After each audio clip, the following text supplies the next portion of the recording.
A new warning from the Pentagon. Firepower over Iran is about to surge dramatically. It's time for the Streamline. Everything you need to know in 10 minutes or less. Overnight, U.S. Central Command released video of this strike on an Iranian drone carrier, part of a broader mission to sink the entire Iranian Navy. More than 30 ships have now been hit. U.S. and Israeli forces have also damaged or destroyed 13 Iranian missile bases, and Israel claims that 60% of Iran's missile launchers have been taken out. Ballistic missile attacks have decreased by 90% since day one. Drone attacks have decreased by 83% since day one. Iran is still striking targets across the Middle East, including hotels and an oil refinery in Bahrain. Iran's foreign minister says his country's not interested in negotiating, and they are preparing for a long-term war. When asked how long the conflict would last, President Trump said, quote, "It's over when I want it to be." The war in the Middle East is now hitting American wallets. The Trump administration is making a major policy shift to try and stop the bleeding at the gas pump. Overnight, the U.S. Treasury unveiled a plan to ease gas prices by lifting penalties on Russia to boost the global oil supply. This new 30-day waiver will allow India to buy Russian oil. It's a direct response to Iran choking off the Strait of Hormuz as a supply route. This is a very brief change in policy just to keep oil prices down a little bit better than we could otherwise. Remember, those restrictions were put in place because of the war in Ukraine. Gas prices in the U.S. are already up 30 cents from last week. It's the highest in nearly 2 years. And in San Diego, the average price for a gallon of gas is now $5. The military cost of this war is also adding up fast. A bipartisan think tank estimates the first 100 hours of the U.S. attacks in Iran cost $3.7 billion, nearly $900 million per day. A San Diego man is stranded in Dubai right now. He's sheltering in place with his girlfriend as the war in Iran continues outside their hotel window. Chad Cummins landed in Dubai Saturday morning for a quick stopover 2 hours before the war began. Since then, he's watched smoke rise from nearby hotels hit by Iranian attacks. He told ABC 10 News he saw the U.S. Embassy in Dubai catch fire from a suspected drone strike. Cummins bought 3 plane tickets to try and get out, all of them canceled. And while the State Department can help him, the same can't be said for his Colombian girlfriend. I actually could have gotten on a plane tonight, but I'm here with my girlfriend who's Colombian. They can't help people who aren't U.S. citizens. There wasn't much they could do for me. For now, Cummins says the plan is to stay put and wait, hoping that the airport reopens soon. Homeland Security Secretary Kristi Noem is out. Sources say a $220 million ad campaign featuring Noem herself was the breaking point for President Trump. The taxpayer-funded ads showed Noem galloping near Mount Rushmore. And when pressed about the ads in a Senate hearing this week, Noem said the president approved them.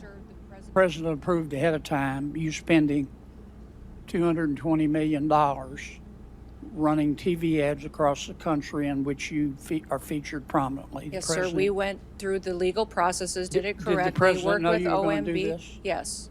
He did. Yes.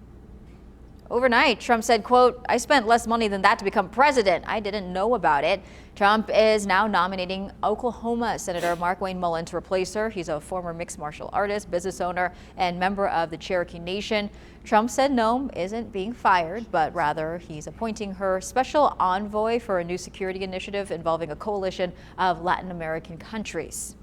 Department of Homeland Security still shut down this morning. The Senate rejected a push to reopen the department Thursday, fell short of the 60 votes needed, 51 to 45. Republicans argue that the war with Iran puts more strain on DHS's ability to monitor threats to national security. However, Democrats say that the GOP's domestic policy package that passed last summer had plenty of additional funding for key agencies. Democrats continue to insist on changes to policies and tactics for ICE. ICE and Customs and Border Protection, important to note, their funding remains mostly intact due to the funding under the Big Beautiful Bill signed last year. A new jobs report comes out this morning. It's going to give us a look at how the economy was performing right before the war in Iran began. It will be for February, and economists expect it to show about 50,000 jobs added last month. That's a big slowdown from January, when 130,000 workers were hired. The unemployment rate is expected, though, to stay at 4.3%. Cars can be expensive. And it's not just because of the price of gas, but we all have to pay for insurance too. How much do you typically pay in total or per month for car insurance? Month, about $600. My premium just came due. I pay every 6 months. It increased from about $700 every 6 months to $1,000. Sometimes those hundreds, if not thousands of dollars for car insurance can be too much. Right now I'm actually in the middle of shopping for new car insurance. It's a little bit brutal, so I'm currently in the middle of really doing my best to see what other options are out there. So what are those options looking like? But I will say that auto insurance has risen over the last few years across the country. Janet Ruiz is with the Insurance Information Institute, who I spoke with about rising car insurance. And it's due to a few factors that I think we're all experiencing. One is inflation, another is due to tariffs on certain types of metals and things that are used to repair autos. The LA Times is reporting the auto insurance report found in 2023, California drivers paid on average close to $1,200 on car insurance, roughly $60 less than the national average. But by mid-February, Experian reported people spend roughly $3,000 on average for full coverage in California.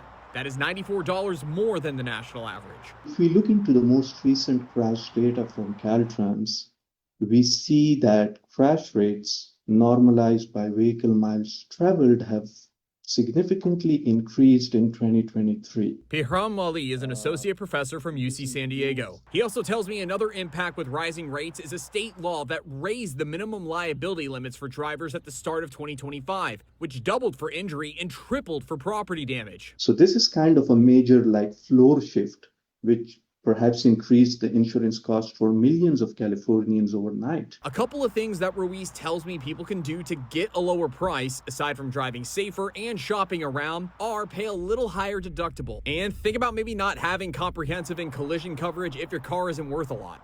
Most people, though, about 85% do have comp and collision because they may have an auto loan. And then we see when there's fires or flooding, people that have comp are very happy because they can get their car replaced. Ruiz tells me that people will see some type of leveling off on premiums in the next couple of years as costs for repairs go down and inflation continues to go down. Ryan Hill, ABC 10 News.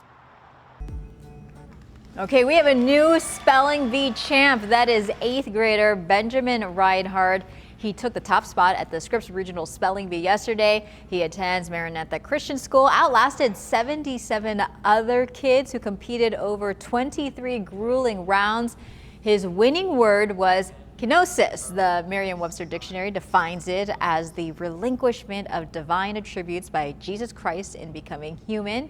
He is now heading to Washington for a chance at the national title in May. And then you see Jared and I, we hosted the event.